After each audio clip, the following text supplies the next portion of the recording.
Vamos para mais uma questão aqui do ECCA1, né? Uma questão interessante aí sobre quantidade de movimento, né? O assunto abordado aí nessa questão. Então vamos lá. Ela diz o seguinte: em um experimento de conservação de momento linear, uma partícula de massa mzinho, né, de 0,1 kg, colide com um disco de raio 10 centímetros e massa, no caso aqui mzão, 2 kg, a uma velocidade, né, de módulo 100 metros por segundo. Após a colisão, o disco se move com a velocidade de módulo, né, w, conforme ilustra a figura a seguir. Sabendo que o ângulo θ, esse aqui, ó, corresponde a 45 graus, qual é então aproximadamente o valor da velocidade, né, do disco emissão? Então vamos lá. Primeira coisa aqui importante, né, é a gente identificar o conteúdo que a gente vai trabalhar nessa questão, né? Como eu tinha dito antes, a gente vai trabalhar aqui quantidade de movimento, né? O chamado momento linear. Então a gente sabe que o momento linear, né, é a quantidade de movimento, é a massa vezes a velocidade, né? Então isso aqui é um momento linear. O momento linear ele depende da massa e da velocidade. Então o que é que vai acontecer aqui? Antes a gente tem uma característica, né? A gente vai ter uma colisão aqui entre esses discos. Então o que é que a gente vai fazer? Antes eu posso fazer o seguinte. Então aqui eu vou ter uma característica, né, antes desse choque, que vai ser o seguinte. Eu vou ter o Q antes igual ao Q depois, né? Princípio, né, da conservação da quantidade de movimento. Então a gente pode utilizar esse princípiozinho aqui, né, do Q antes, vou ajeitar isso aqui, igual ao Q depois. Como ele não fala nessa questão, né, o tipo do choque é perfeitamente elástico, parcialmente inelástico. Então, eu vou fazer da seguinte forma, né? Ele não fala a característica do choque, então vou levar em consideração o quê? Que que esse corpo aqui de massa m, a uma velocidade de 100, ao colidir com esse camarada aqui, né? Sem ele especificar o choque, então eu vou achar, né, a velocidade aqui antes, né, desse choque. Então, o que é que vai acontecer aqui? O que antes, a gente tem o seguinte: antes a gente vai ter a massa do bloquinho, ou do corpo, né, mzinho, vezes a sua velocidade, mais a massa, né, do disco M, né? Então, deixa eu colocar aqui mzão,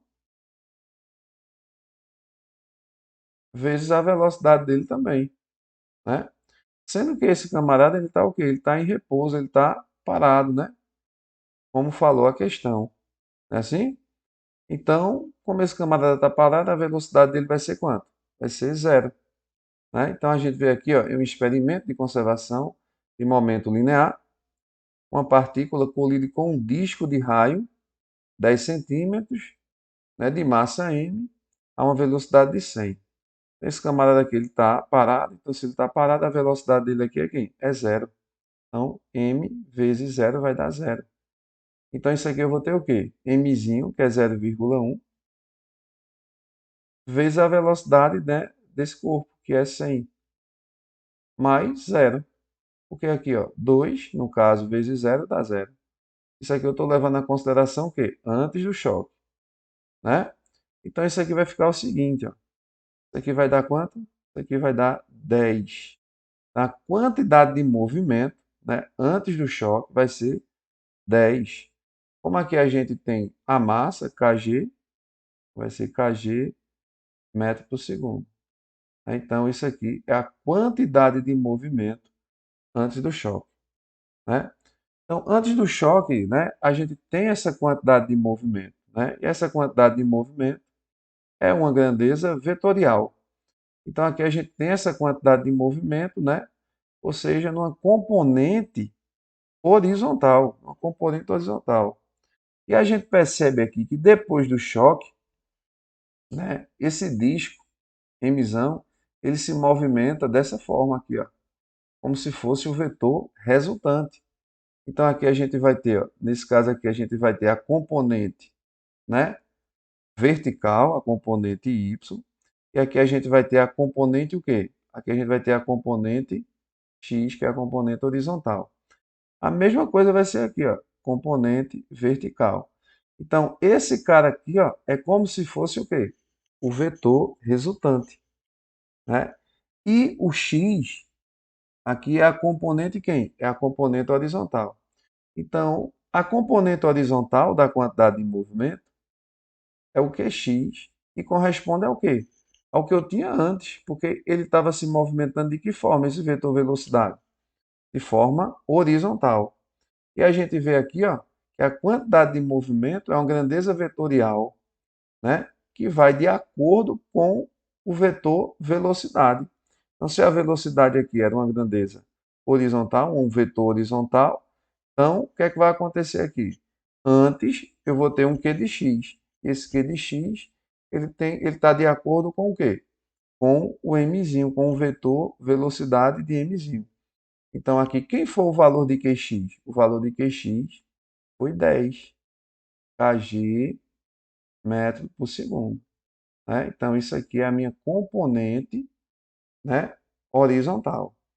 Então eu tenho a componente horizontal e a gente sabe o seguinte, né? Que Qx vai ser Q resultante vezes o cosseno, aplicando, né, a decomposição de vetores. Qy vai ser Q resultante vezes o seno, né, aplicando aqui a decomposição de vetores, né, fazendo a relação, né, da trigonometria no triângulo retângulo. Portanto, se ele quer achar essa velocidade aqui, né, então o que é que eu vou fazer? Eu vou pegar o Qx. Então, Qx vai ser Q resultante vezes o cosseno do ângulo. Então, quem foi esse QX? 10. A gente acabou de encontrar aqui, ó, antes do choque. Antes do choque, a gente só tinha a componente o quê? Horizontal, né? E surgiu, né, da massa mzinho e de sua velocidade, ó, que é uma velocidade, que é um vetor horizontal. Logo, eu vou ter um QX valendo quanto? 10. Então, esse Q aqui é o resultante, que é quem? É a massa vezes a velocidade dele. Ó aqui, ó. Esse resultante. O resultante é esse cara aqui, ó. Então, a velocidade dele e a massa desse cara. Vezes o cosseno de que ângulo? 45. Então, isso aqui vai ficar 10 é igual a m, 2, né? Mzão é 2. A velocidade eu quero encontrar, vezes o cosseno de 45, que é um arco notável, raiz de 2 sobre 2, né? Portanto, o que é que vai acontecer aqui, ó? Eu vou cortar esse camaradazinho aqui, né? Tá tudo multiplicando. E aqui vai ficar 10 é igual a velocidade, né? Que a gente quer encontrar, vezes a raiz de 2. Logo, isso aqui vai ficar, ó, 10 dividido pela raiz de 2, né? Racionalizando isso aqui, vai ficar 10 raiz de 2 sobre 2. Simplificando, eu vou ter uma velocidade de quanto? 5 raiz de 2 metros por segundo, né? Metros por segundo. Então a gente achou essa velocidade, ó. Mas a gente achou em quê? Metros por segundo. Então está em metros por segundo. Então tá ok também. Então o problema aqui é que não está aparecendo, né, o gabarito. Então provavelmente, né, como ele quer um valor aproximado, então a gente sabe que o valor aproximado da raiz de 2 é de 1,4, né? 1,42, 1,4. Mas como ele quer aproximadamente, né, dá para a gente achar esse valor, né, próximo. Então aqui vai ficar 1,4 vezes 5. Esse aqui, 5 vezes 4 aqui vai dar 20, sobe 2. Né? 5 vezes 1 dá 5, com 1, 7. Então isso aí vai dar aproximadamente, né, 7,1. Então essa velocidade aqui, né, multiplicando, é uma velocidade resultante, vai dar de 7,1 aproximadamente, né? Se eu tivesse puxado mais o valor de raiz de 2, 1,42, né, ia aproximar mais. Mas aí já deu para a gente matar, né? Então, é uma questão bem interessante, né? De choque mecânico. E aí, como ele não deu a característica do choque, o que a gente fez, foi o que a gente fez. Então, antes a gente tinha, né? Antes do choque, a gente tinha uma componente horizontal. Quem era essa componente? Vinha do Mzinho.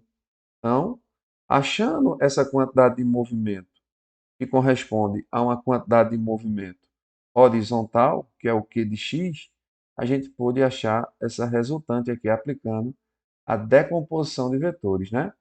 Essa decomposição de vetores ela pode ser aplicada em qualquer vetor, beleza? Então, questão interessante aí. Até a próxima.